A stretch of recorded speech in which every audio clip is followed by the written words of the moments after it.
అందరికీ praise lord. అయితే నేను ఈరోజు మీ అందరి మధ్యకి ఎందుకు వచ్చానంటే, నేను నేర్చుకున్నది ఏదైతే ఉందో బైబిల్ క్లాస్, అది మీ అందరితో పంచుకోవాలని ఆశపడుచున్నానండి. అయితే దేవుడిచ్చిన ఈ సమయానికి నేను దేవునికి ఎంతో కృతజ్ఞతాస్తుతులు చెల్లిస్తున్నాను. చిన్న ప్రార్థన చేసుకుందాం అందరూ కూడా.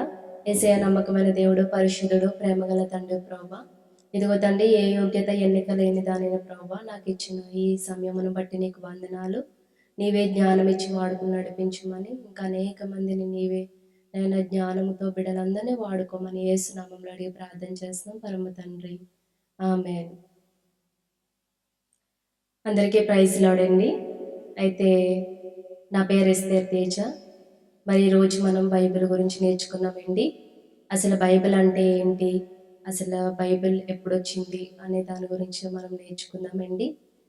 అయితే బైబిల్ అనే పదము గ్రీక్ వర్డ్ నుంచి వచ్చిందండి. దయచేసి మీ దగ్గర ఎవరి దగ్గరైనా సరే పెన్ ఉన్నా, బుక్ ఉన్నా ఖచ్చితంగా తీసుకుని రాసుకోండి. ఎందుకంటే ప్రతిదీ నోట్ చేసుకుంటే మనకు అర్థమవుతుంది. మనం వినేది ఒక రకంగా ఉంటుంది, రాసుకునేది ఇంకో రకంగా ఉంటుంది. రాసుకుంటే బాగా మనకు గుర్తుంటుంది. అయితే ఈ Bible, what is Bible, when it came అనే దాని గురించి నేర్చుకున్నాం. బైబిల్ అంటే ఏమిటి, అది ఎప్పుడు వచ్చింది అనేది నేర్చుకున్నాము. ఫస్ట్ టాపిక్ అదండి. నేను ఎన్నో చెప్పను, రెండు టాపిక్స్ గురించి డిస్కస్ చేస్తాను. అది నేను నేర్చుకున్న మీతో పంచుకుంటాను. అందులో కూడా రాసుకోండి.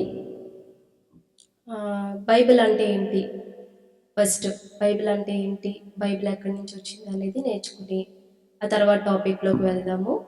అయితే బైబిల్ అనేది గ్రీక్ వర్డ్ నుంచి వచ్చిందండి. బిబ్లియా, బిబ్లియా బిబ్లియా అనే గ్రీక్ వర్డ్ నుంచి వచ్చిందండి. అయితే ఈ బిబ్లియా అనే పదము ఎక్కడి నుంచి వచ్చింది, మనం బైబిల్ అనే పదం గ్రీక్ వర్డ్ బిబ్లియా నుంచి వచ్చింది. మరి ఈ బిబ్లియా అనే పదం ఎక్కడి నుంచి వచ్చింది అంటే, దీని మూల పదము పోనీషియాలో బెబ్లాన్స్ అనే నగరంలో పాపిరస్ అనే ఒక తయారీ వ్యాపారం బాగా ప్రసిద్ధి చెంది. పాపిరస్ అంటే ఏం లేదండి, ఒక బెరడు లేకపోతే రిండ్, ఒక బెరడు నుంచి చేసే ఒక పుస్తకం, లేకపోతే ఒక బెరడు నుంచి చేసే ఒక రాసుకునే గ్రంథం లాంటి దాన్ని పాపిరస్ అంటారు. అయితే ఈ పాపిరస్ అనే బెబ్లాన్స్ అనే నగరం నుండి, మూల భాష నుండి ఈ బిబ్లియా అనే పదం వచ్చిందండి. అయితే బిబ్లియా అంటే ఏంటి, బిబ్లియా అంటే ఒక పుస్తకం లేకపోతే ఒక గ్రంథ సమాహారాన్ని తెలుసుకోవడం లేకపోతే ఒక గ్రంథాన్ని తెలుసుకోవడమే బిబ్లియా అంటారండి.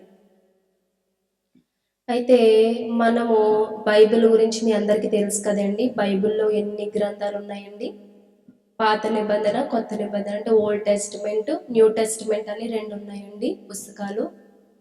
ఇందులో నేను ఇప్పుడు ఓల్డ్ టెస్టిమెంట్ గురించి చెప్తున్నాను. అయితే ఈ బైబిల్ అనే పదము పాత నిబంధనలో మనకి ఎక్కడైనా కనిపిస్తుంది, కానీ కొత్త నిబంధనకు వచ్చినప్పటికీ మనకి బైబిల్ అనే పదమే కనిపించదండి. ఎందుకు అంటే ఈ కొత్త నిబంధన ఏదైతే ఉందో, కొత్త నిబంధనలో గ్రేక్ లేకపోతే లేఖనాలు, స్క్రిప్చర్స్ ఇలాంటి పదాలు కనిపిస్తాయండి మనకి కొత్త నిబంధనలో. అయితే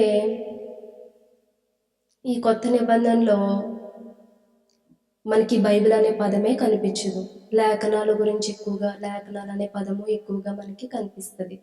క్రీస్తు శకం 2వ శతాబ్దంలో ఈ ప్రారంభ క్రైస్తవులు ఎవరైతే ఉన్నారో వారు ఎక్కువగా ఈ బిబ్లియా అంటే కొత్త నిబంధన గ్రంథాల్లో ఈ బిబ్లియా అనే పదాన్ని ఎక్కువగా ఉపయోగించేవారు.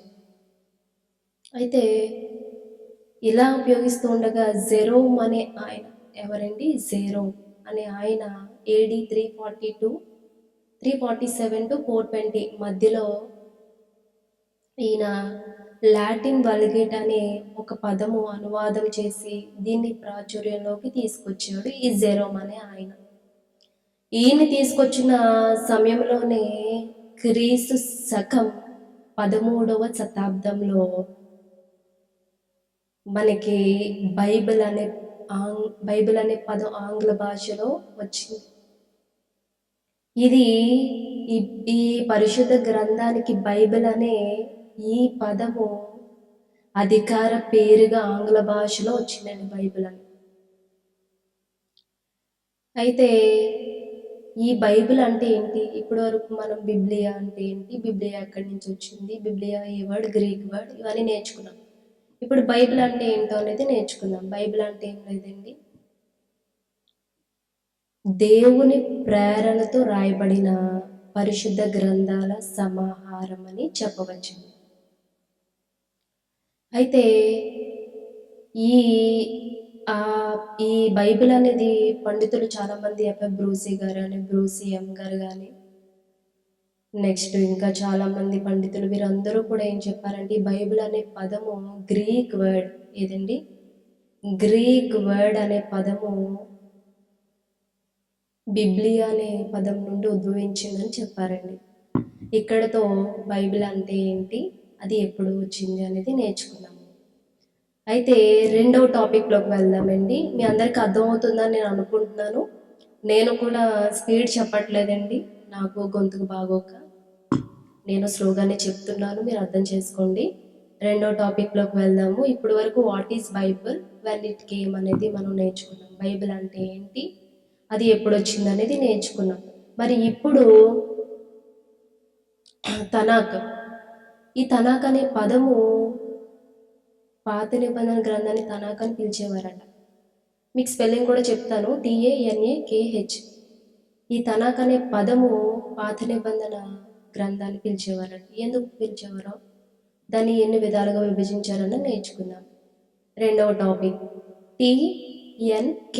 ఈ తనాక్ అనే స్పెల్లింగ్ చెప్పాను కదండి, TANAKH. ఈ తనాక్ అని రాసుకుని మీరు గ్యాప్ ఇచ్చి TNK అంటే T+N+K, ఇది బాగా రాసుకుంటే మీకు అర్థమవుతుంది. 3 విధాలుగా విభజించారండి. నేను ఈ తనాక్ అనే పదం ఎక్కడి నుంచి వచ్చింది అనుకోకండి, ఇది పాత నిబంధన పిలిచేవారు. నేను ఓన్లీ పాత నిబంధనలో అంటే పాత నిబంధనలో గ్రంథాల గురించి నేను మీకు చెప్తున్నాను. వీటిని గ్రంథాలని విభజించడం ఎలా విభజించారన్నది వివరిస్తున్నాను. ఈ తనాక్ అనే పదాన్ని అలా అన్నప్పుడు దాన్ని 3 విధాలుగా విభజించినప్పుడు T+N+K ఈ 3 విధాలుగా విభజించారు. అయితే T అంటే ఏంటి, N అంటే ఏంటి, K అంటే ఏంటి, వాటిలో ఏమున్నాయి అవన్నీ నేర్చుకుందాం. అన్ని పాత నిబంధనకు సంబంధించినవి చెప్తున్నానండి, ఓన్లీ ఓల్డ్ టెస్ట్మెంట్. T అంటే ఏంటంటే తోరా. తోరా అంటే ఏం లేదండి, గ్రంథములు. తోరా అంటే ఏంటండి, గ్రంథములు. అయితే ఈ తోరాలో 5 గ్రంథాలు ఉన్నాయండి. విభజించినప్పుడు 5 గ్రంథాల కింద విభజించారు. ఫస్ట్ ఏంటంటే ఆదికాండము, మీకు తెలుసు కదా గ్రంథాలు, ఆదికాండము, నిర్గమకాండము, లేమియాకాండము, సంఖ్యాకాండము, ద్వితీయోపదేశకాండము.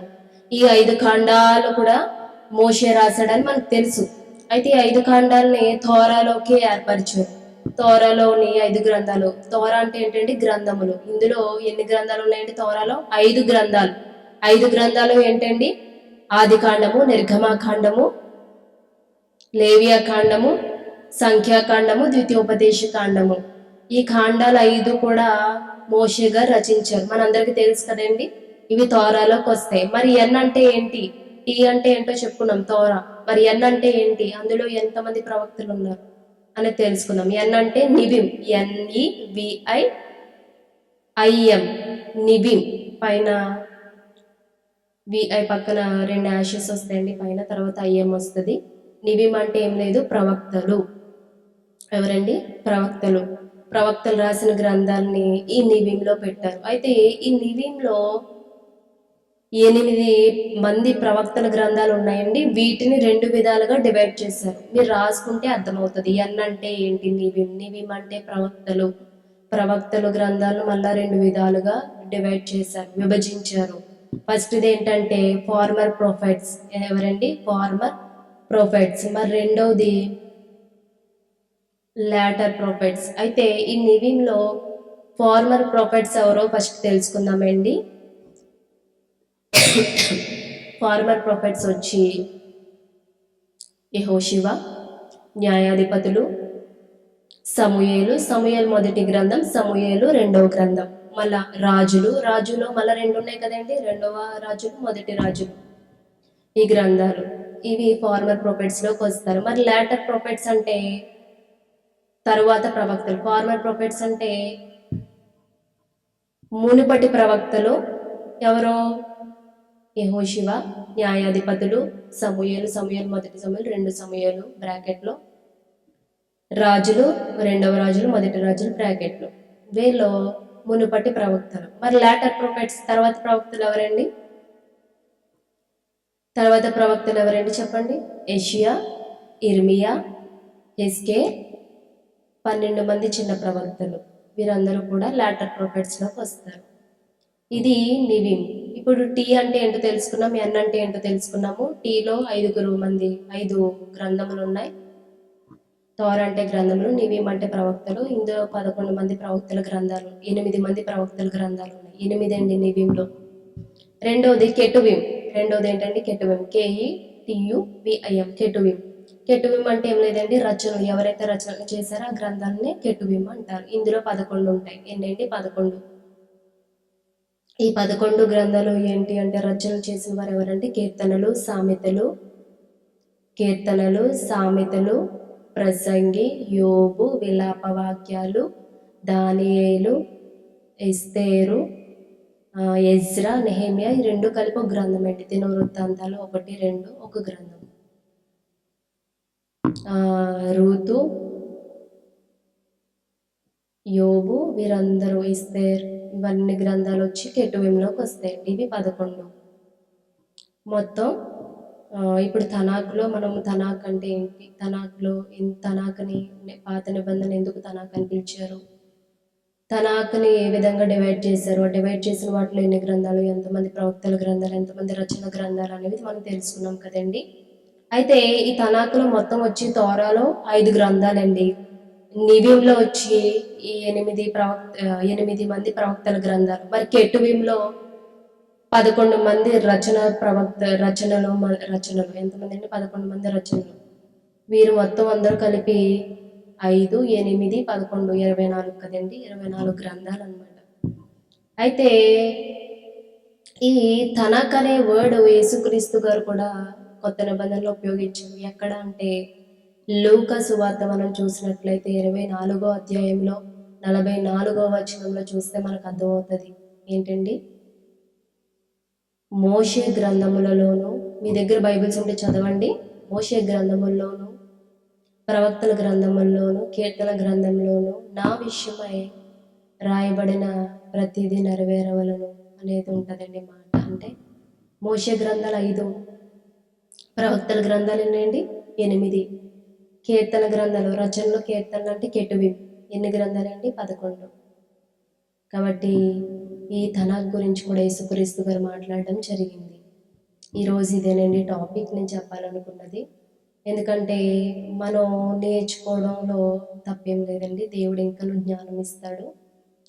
మరి ఈ 2 మీకు అర్థమయ్యని నేను అనుకుంటున్నాను. బైబిల్ అంటే ఏంటి, అది ఎక్కడి నుండి వచ్చిందని, తనాక్ అంటే ఏంటి, తనాక్ని ఎందుకు పాత నిబంధనకి ఎందుకు పిలిచారు అనేది కూడా మనం నేర్చుకున్నాం కదండి. అందరికి అర్థమైందని నేను అనుకుంటున్నాను. అందరూ కూడా బుక్స్ ఇంకా మీరు రాసుకుంటే ఇంకా బాగా అర్థమవుతుంది. మరి దేవుడు మిమ్మల్ని అందరినీ దీవించాలని ఆశపడుచున్నాను. అందరికీ కూడా ప్రైజ్ లార్డ్.